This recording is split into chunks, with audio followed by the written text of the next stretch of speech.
बुद्ध के सिद्धांत और उनकी सामाजिक चिंताएं और सीमा क्या है।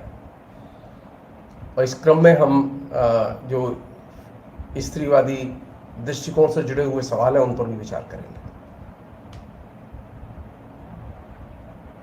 जैसा कि सभी लोग जानते हैं कि महात्मा बुद्ध ने जब अपने धर्म का श्रीगणेश करने का निर्णय लिया तो उनके साथ में 5 भिक्षुक थे और वे भिक्षुक ये मान के चलते थे कि जब वो व्रत करते हैं उस व्रत से ही जो है उन्हें बहुत सारे जन्म मरण पर विजय प्राप्त हो जाएगी और वो मोक्ष हासिल कर लेंगे। लेकिन देखा ही गया कि व्रत करते करते वे और कमज़ोर होते चले गए, क्योंकि वे तिनका खाते थे, चावल के तिनके खाते थे, गेहूं के दाने खाते थे। तो ये परिणाम निकला कि वे लगातार व्रत करते हुए दुर्बल होते चले गए और ये एक अपने आप में एक बड़ी चुनौती उनके लिए थी। तो उन्होंने बुद्ध चरित्र के शब्दों में अगर कहें तो उन्होंने साफ कहा कि ये जो धर्म है बुद्ध धर्म, ये विराग, बोध और मुक्ति के लिए नहीं है और दुर्बल लोग जो है इस पद को कभी प्राप्त नहीं कर सकते। और ये कहने के बाद में उन्होंने उन भिक्षुकों को समझाया और भिक्षु फिर भोजन करने लगे। तो एक मैसेज, बहुत क्लियर कट मैसेज बुद्ध चरित्र के जरिए जो हमें पता चलता है वो ये कि विराग, बोध और मुक्ति, ये 3 चीज के लिए बौद्ध धर्म नहीं है। जो लिबरेशन की आइडियोलॉजी के तौर पर जो उसकी चर्चा करते हैं वो यहां से समझें थोड़ा सा।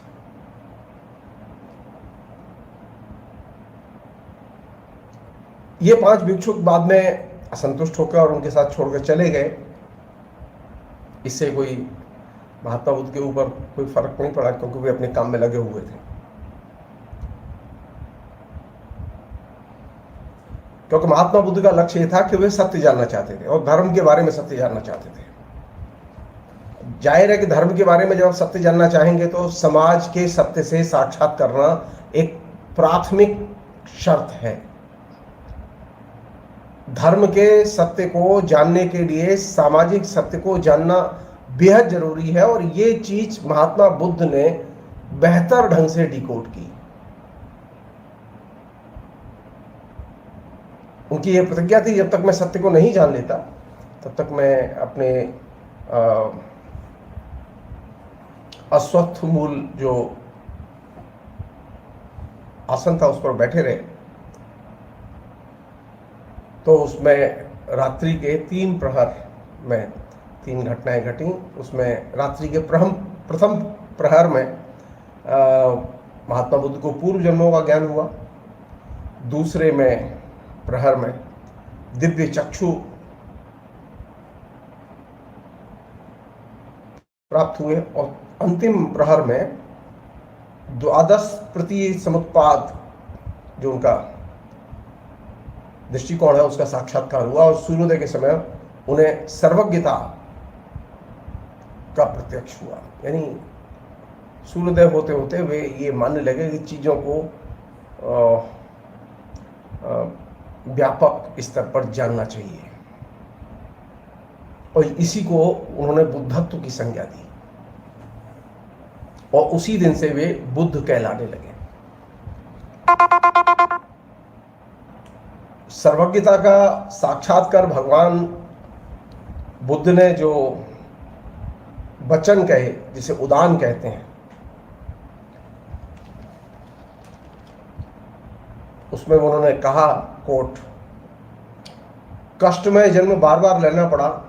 मैं ग्रह कारक की खोज में संसार में व्यर्थ भटकता रहा, किंतु ग्रह कारक अब मैंने तुझे देख लिया है। अब तू ग्रह निर्माण न कर सकेगा।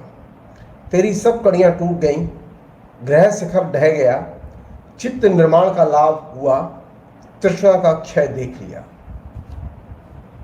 7 सप्ताह तक वे विविध वृक्षों के तले बैठ के चिंतन करते रहे और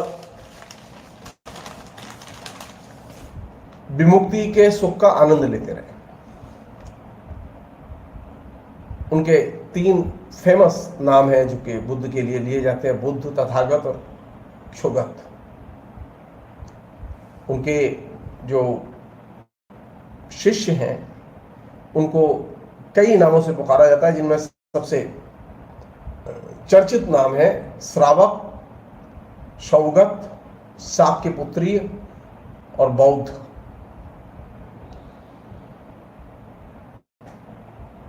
आरंभ में महात्मा बुद्ध इसके पक्ष में नहीं थे कि वो लोगों को धर्मोपदेश दें।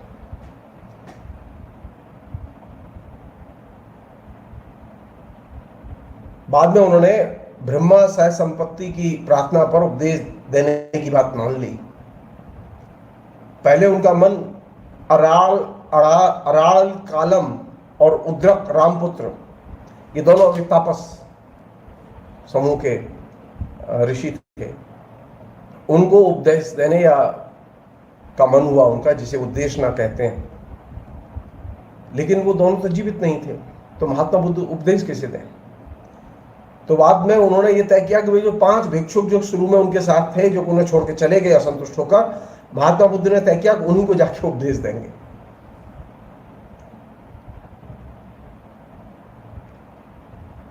ये कथा उनकी जो एक रचना है ऋषि पत्तन,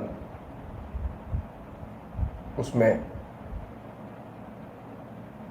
एक अन्य चीज वो ये कि ये माना जाता है कि आषाढ़ पूर्णिमा के दिन उनका पहला उपदेश सामने आया, और यह उपदेश जो है धर्मचक्र प्रवर्तन सूत्र में उपलब्ध है। तो यहीं से धर्मचक्र का पहली बार प्रारंभ हुआ, और यह उपदेश चूंकि सारनाथ में दिया गया, इसलिए सारनाथ बुद्ध का तीर्थ बन गया। उन दिनों वाराणसी का यह एक बहुत इंपॉर्टेंट पहलू है जो उस पूरे के पूरे प्रसंग से जुड़ा हुआ है महात्मा बुद्ध के दृष्टिकोण के। वो ये कि वाराणसी का एक बड़े पुत्र जिसका नाम था यश, वो भिक्षुक हो गया। उसके अलावा 54 और लोग थे जो भिक्षुक हो गए। कुल मिलाके आरंभ में महात्मा बुद्ध के पास में 60 भिक्षुक थे, और ये 60 भिक्षुकों को लेकर उन्होंने बुद्ध धर्म की शुरुआत की, एक संघ की प्रतिष्ठा की, उसके नियम बनाए और संघ की सदस्यता की विधि भी बनाई, और जो विधि थी उसे उप संपदा के नाम से जानते हैं। मेरी जहां तक जानकारी है, महात्मा बुद्ध पहले ऐसे व्यक्ति हैं भारतीय परंपरा में जो कि धर्म को एक इंस्टीट्यूशनल फॉर्म में सबसे पहले कंसीव करते हैं, एक संस्थान के तौर पर सबसे पहले कंसीव करते हैं। उसके पहले कभी किसी ने धर्म को एक संस्थान के तौर पर कंसीव नहीं किया था।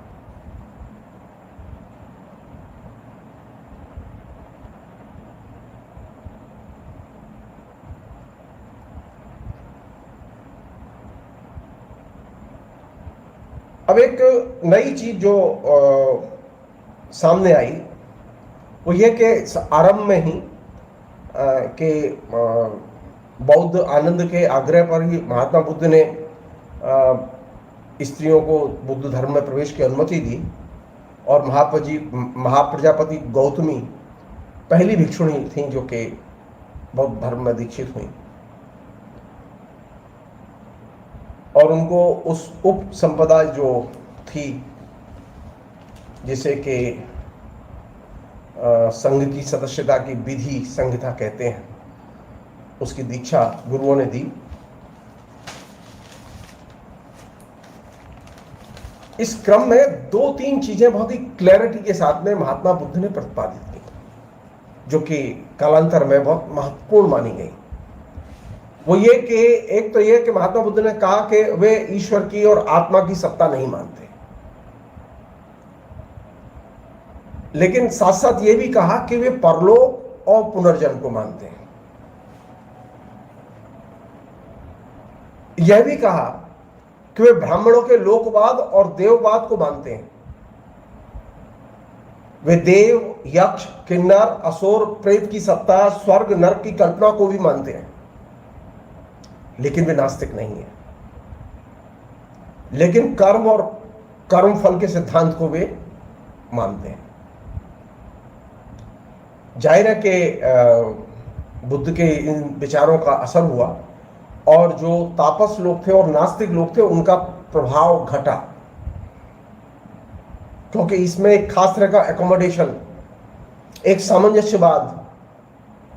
आप ब्राह्मणों के लोकवाद और देववाद को मानते हैं महात्मा बुद्ध, और महात्मा बुद्ध परलोक और पुनर्जन्म के सिद्धांत को भी मानते हैं, और महात्मा बुद्ध यक्ष, किन्नर, असुर, प्रेत की संस्था, स्वर्ग और नरक इन सब को मानते हैं।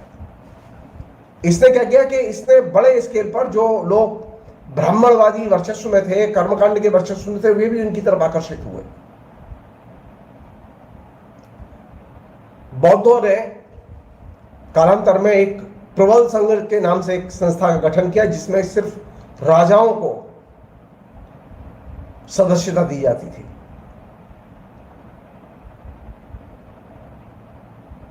महात्मा बुद्ध के विचारों में निर्वाण नाम की जो अवधारणा है वो बहुत महत्वपूर्ण अवधारणा है।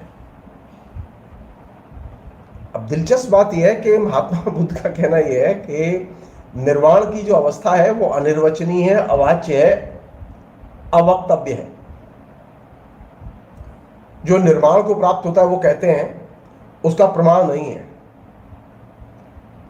जिससे यह कह सकें कि वह क्या है। यह एकांत सुख है, यह अप्रतिभाग है। निर्वाण को सुख, शांति, प्रणीत के तौर पर महात्मा बुद्ध ने प्रतिपादित किया। महात्मा बुद्ध ने अज्ञात सूत्र में कहा, हे भिक्षुओं, यह अजात, अभूत, अकृत, असंस्कृत है। हे भिक्षुओं, यदि यह अजात, अभूत, अकृत, असंस्कृत न होता तो जात, भूत, कृत, संस्कृत का निस्सरण न होता। भगवान बुद्ध पुनः कहते हैं, उसका ध्रुव ही निस्सरण अतर्क्य है। वह अजात, असमुत्पन्न, अशोक विरजपद है। वह दुख धर्मों का निरोध है। वह संस्कारों का उपराम है। ये निर्वाण के बारे में उनकी कॉन्सेप्चुअल धारणा है। निर्वाण की धारणा के साथ साथ महात्मा बुद्ध ने जो एक नई चीज की जो कि इंडियन फिलॉसफी में नहीं थी, वो था यूनिवर्सल विचार। सार्वभौम विचार की धारणा पहली बार महात्मा बुद्ध प्रतिपादित करते हैं और ये एक बड़ा शिफ्ट है। और दूसरा जो बड़ा शिफ्ट है उनके दर्शन में, वो ये कि वे पहले क्या था कि जो वेदों के वैदिक समाज के विघटन के बाद में जो समाज पैदा हुआ था उसमें जाति बहुत महत्वपूर्ण थी। जाति के बिना कोई चीज चलती नहीं थी, जाति प्राथमिक थी। तो महात्मा बुद्ध ने अपने विचारों में जाति की बजाय आचरण को प्राथमिक बनाया, और आचरण को प्राथमिक बनाने की वजह से वे तेजी से जनप्रिय होते चले गए।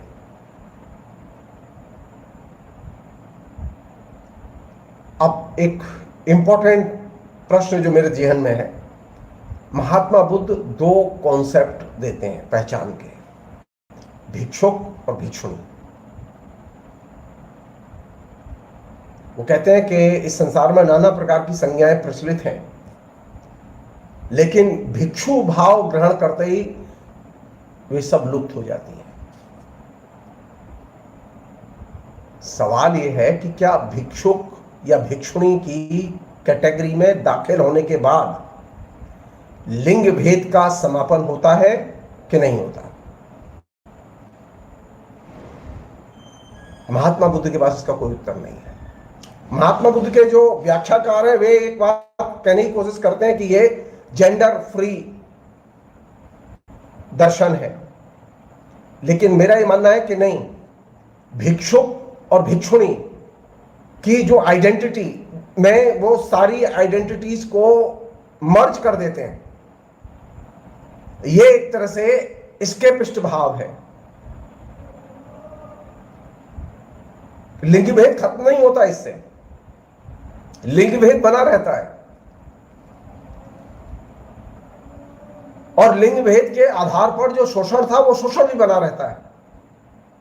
और ये शोषण विभिन्न रूपों में बौद्ध धर्म में भी दाखिल हो जाता है। शोषण का एक रूप क्या है कि पुरुष की सत्ता प्रमुख है। जो लिंग भेदी जो एक्सप्लॉयटेशन है, शोषण है, उसका एक बहुत महत्वपूर्ण एलिमेंट है ये। तो कहने के लिए बौद्ध धर्म में स्त्री पुरुष समान थे, लेकिन प्राथमिक थे पुरुष, स्त्री सेकेंडरी। हेजेमनी किसकी थी? पुरुषों की, स्त्री की नहीं। तो स्त्री पुरुष की समानता की बात करते हुए भी पुरुष की हेजेमनी का बौद्ध धर्म के विचारों में बने रहना, यह इस बात का संकेत है कि भिक्षुक और भिक्षुणी की धारणा में आइडेंटिटी का रूपांतरण लिंग भेद की समस्याओं से मुक्त नहीं करता।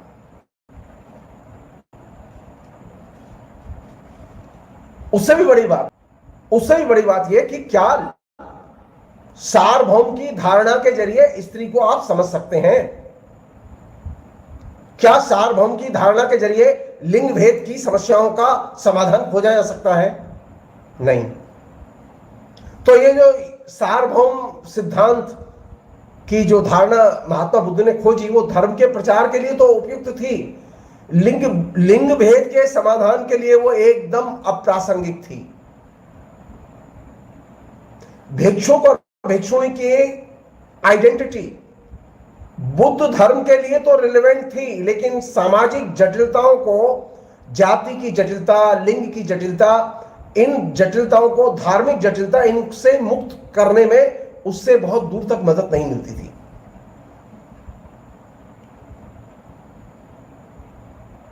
एक बहुत ही बेसिक बात मैं साझा करना चाहता हूं, वो ये कि जब आप सार्वभौम की धारणा के तहत स्त्री पर विचार करते हैं तो स्त्री को वायवी बना देते हैं, सेकेंडरी बना देते हैं। और महात्मा बुद्ध के अनुयायी जो महात्मा बुद्ध में स्त्री मुक्ति देखते हैं, वे इस बात को एकदम सोचते नहीं है कि ये जो यूनिवर्सलिज्म है, ये सार्वभौम दृष्टिकोण जो महात्मा बुद्ध के हैं, ये बेसिकली स्त्री के प्रति यथार्थ दृष्टिकोण का विकास ही नहीं होने देता। ये भी आप सवाल कर सकते हैं, क्या भिक्षुक और भिक्षुणी की अवधारणा में या आइडेंटिटी में बाकी सभी आइडेंटिटीज का लोप कर दिया जाए? फिर SC/ST कहां जाएंगे? OBC कहां जाएंगे? अंबेडकर की आइडेंटिटी क्या होगी? दलितों की आइडेंटिटी क्या होगी? बने भिक्षुक और भिक्षुणी, छोड़े अपनी दलित की अस्मिता को। वे तमाम जो लिबरेशन की बातें खोज रहे हैं बुद्ध धर्म में, वे ज्वाइन करें बुद्ध धर्म को और छोड़े अपनी पुरानी अस्मिताओं को, जाति की अस्मिता, लिंग की अस्मिता, धर्म की अस्मिता, तमाम अस्मिताओं को छोड़े और तमाम उसकी सुविधाएं छोड़े। किसी ने अपनी सुविधाएं और धारणाएं नहीं छोड़ी। कारण भिक्षुक और भिक्षुणी की आइडेंटिटी अनप्रोडक्टिव आइडेंटिटी है, जबकि स्त्री की आइडेंटिटी प्रोडक्टिव आइडेंटिटी है। मजदूर की आइडेंटिटी प्रोडक्टिव आइडेंटिटी है, किसान की आइडेंटिटी प्रोडक्टिव आइडेंटिटी है। लेकिन भिक्षुक और भिक्षुणी की आइडेंटिटी उत्पादक आइडेंटिटी नहीं है। तो जो आइडेंटिटी उत्पादक नहीं है, वो आइडेंटिटी समाज की संचालक या सिरमौर आइडेंटिटी नहीं हो सकती।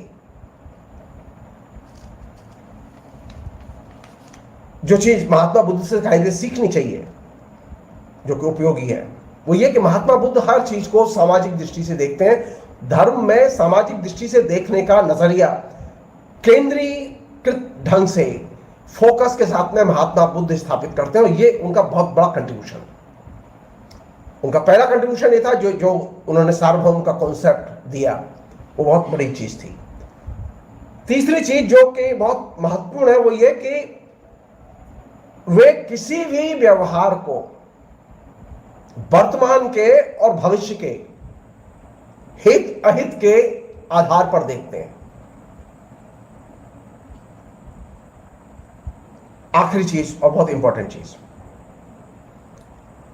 महात्मा बुद्ध के जमाने में यह स्थिति थी कि लोगों ने महात्मा बुद्ध के विचारों को अपनी अपनी भाषा में प्रचारित प्रसारित करना शुरू कर दिया था और इसका पॉजिटिव फल आ रहा था। लेकिन महात्मा बुद्ध के जो करीब के लोग थे वे इस पर आपत्ति कर रहे थे। एक किस्सा है जिस किस्सा को बोल के मैं ये आज की बातचीत खत्म करूंगा।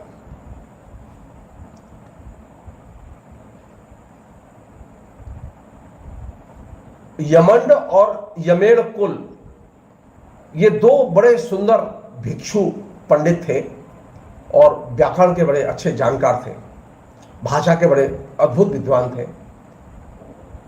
इन दोनों ने महात्मा बुद्ध से कहा कि ये जो तमाम किस्म के लोग कौशल में अलग भाषा में बोलते हैं, मगध में अलग भाषा में बोलते हैं, ये अलग अलग भाषाओं में जो आपके विचारों का प्रतिपादन होता है, इससे निकालने की जरूरत है। और हम ऐसा करते हैं कि आपके विचारों को छंदों में लिखते हैं और सारी दुनिया में छंदों में ही प्रचार हो उसका। उन्होंने कहा, कोट, भंते, इस समय नाना नाम गोत्र कुल जाति के भिक्षु अपनी भाषा में बुद्ध वचन को कहते हैं और दूषित करते हैं। अच्छा हो भंते, हम बुद्ध वचन को छंद में कर दें। महात्मा बुद्ध इस पर राजी नहीं हुए। उन्होंने उन दोनों भिक्षुओं को फटकारा और कहा कि भिक्षुओं, बुद्ध वचन को छंद में नहीं करना चाहिए।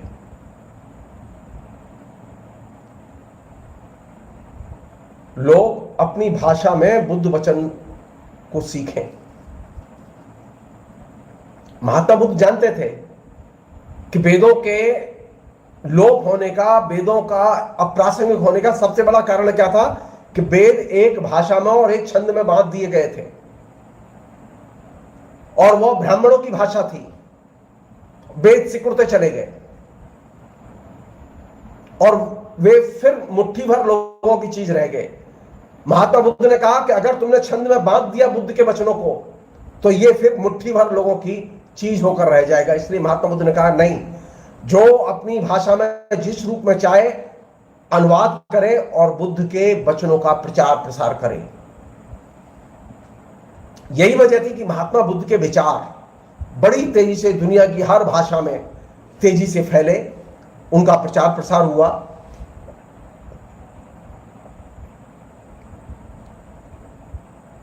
एक अन्य चीज, इंपॉर्टेंट चीज, वो ये कि ये जो हम लोग आज कंज्यूमरिज्म में है ना, विलासता, भोग, इनको बहुत उपभोग, इसको बहुत महत्वपूर्ण मानते हैं। भोग के जीवन को, भोग के जीवन की पद्धति को, जीवन शैली को महात्मा बुद्ध ने हमेशा अस्वीकार किया है। और ये जो हाड़ सौंदर्य वाले लोग हैं, जो शरीर सुखा के, तपस्या करके, व्रत करके जी रहे थे, उनको भी उन्होंने बेवकूफ की संज्ञा दी है। तो ये अति भोग वाले और भोग वाले लोग और ये हाड़ सौंदर्य में जीने वाले लोग, एक पूरा तो पूरा का पूरा दुनिया में एक कल्ट पैदा हो गया है सौंदर्य के लिए, जो है शरीर सुखाने की कला, अति कृशकाय रहना एक सौंदर्य का एक मानक बन गया है। महात्मा बुद्ध इनके खिलाफ थे। कर्मकांड और भक्ति, इन दो की तुलना में महात्मा बुद्ध ने ज्ञान और बुद्धि, इन दो को प्राथमिकता दी। तो महात्मा बुद्ध पर बात करते समय भक्ति से निकल के बात की जानी चाहिए, ज्ञान के आधार पर बात की जानी चाहिए, बुद्धि और विवेक के आधार पर बात की जानी चाहिए। जो लोग भक्ति के आधार पर बुद्ध का प्रचार करते हैं और बुद्ध के विचारों का प्रचार करते हैं, वे बुद्ध की शिक्षा का उल्लंघन करते हैं। बुद्ध स्वयं चाहते थे, उनकी बहुत फेमस धारणा थी, हर चीज पर अविश्वास करो, यहां तक कि मैंने जो कहा है उस पर भी अविश्वास करो। लेकिन हमारे यहां तो ऐसे जड़ बुद्धि के लोग हैं कि महात्मा बुद्ध ने लिखा है इसलिए अब उसमें अविश्वास की तो कोई बात ही नहीं। महात्मा बुद्ध पहले व्यक्ति थे जिन्होंने यह कहा कि हर चीज को संशय की नजर से देखो, हर चीज के बारे में सवाल करो, अविश्वास करो और फिर विचार करो। तो महात्मा बुद्ध की जो शिक्षा है वो कौन सी शिक्षा है? अगर कोई चीज महात्मा बुद्ध की यथार्थ की कसौटी पर खरी नहीं उतरती तो उसे त्याग देना चाहिए। महात्मा बुद्ध स्वयं यथार्थ की कसौटी पर वर्तमान और भविष्य के हित अहित के लिहाज से जो उपदेश हैं वे अगर प्रासंगिक हैं तो स्वीकार्य है और प्रासंगिक नहीं है तो स्वीकार नहीं है। और इंपॉर्टेंट चीज आइडेंटिटी के लिए कौन सी है? ज्ञान और बुद्धि, भिक्षु और भिक्षुणी नहीं। अगर ज्ञान और बुद्धि आइडेंटिटी का आधार बनेंगे तो डिस्कोर्स का, विमर्श का दायरा दूसरा होगा। और ये बुद्ध ने अपने तो हमने तो क्या किया कि हमने आइडेंटिटी पॉलिटिक्स की बुद्ध के नाम पर और हम जाति में लौट गए। हमने आइडेंटिटी पॉलिटिक्स की बुद्ध के नाम पर और हमने स्त्रियों के प्रश्नों को दरकिनार कर दिया। जी नहीं, ज्ञान के और विवेक के और बुद्धि के प्रश्न केंद्रीय प्रश्न है बुद्ध धर्म के और बुद्ध की चिंताओं के। और वही चीज है जिसके जरिए वे सत्य को सबसे महत्वपूर्ण मानते हैं, सत्य के अलावा किसी पे समझौता नहीं करते। हमारे यहां क्या है? हमारे यहां बुद्ध के विचार महत्वपूर्ण है, सत्य महत्वपूर्ण नहीं है। हमारे यहां यथार्थ महत्वपूर्ण नहीं है, बुद्ध के विचार महत्वपूर्ण है। बुद्ध की स्थिति उल्टी थी, बुद्ध अपने विचारों से ज्यादा यथार्थ को महत्व देते थे। बुद्ध ने बार बार इस बात को अपने उपदेशों में रेखांकित किया है कि वे विचार स्वीकार्य हैं और ग्रहण योग्य हैं जो वर्तमान के और भविष्य के लिए रिलेवेंट हैं, प्रासंगिक हैं। यहां से कायदे से बुद्ध के विचारों को और उनके दृष्टिकोण को देखा जाना चाहिए। फिलहाल इतना ही। बहुत बहुत शुक्रिया। Thank you.